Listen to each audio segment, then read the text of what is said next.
Tyre गायब, बैटरियां और पुर्जे चोरी हो गए।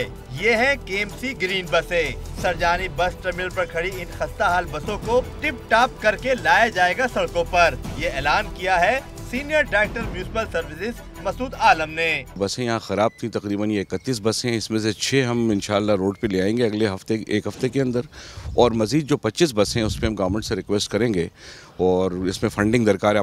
सैयद मुस्तफ़ा कमाल की निज़ामत के दौरान साल 2009 में 41 करोड़ रुपए से ज़ायद मालियत की 75 ग्रीन बसें सड़कों पर चलाई गईं, जो केएमसी इंतजामिया की गफलत के सबब 4 साल से सरजानी बस टर्मिनल में लावारिस हालत में खराब खड़ी हैं। कराची के शहरी कहते हैं कि आखिर कब तक खराब बसों को दुरुस्त करके सड़कों पे चलाया जाएगा।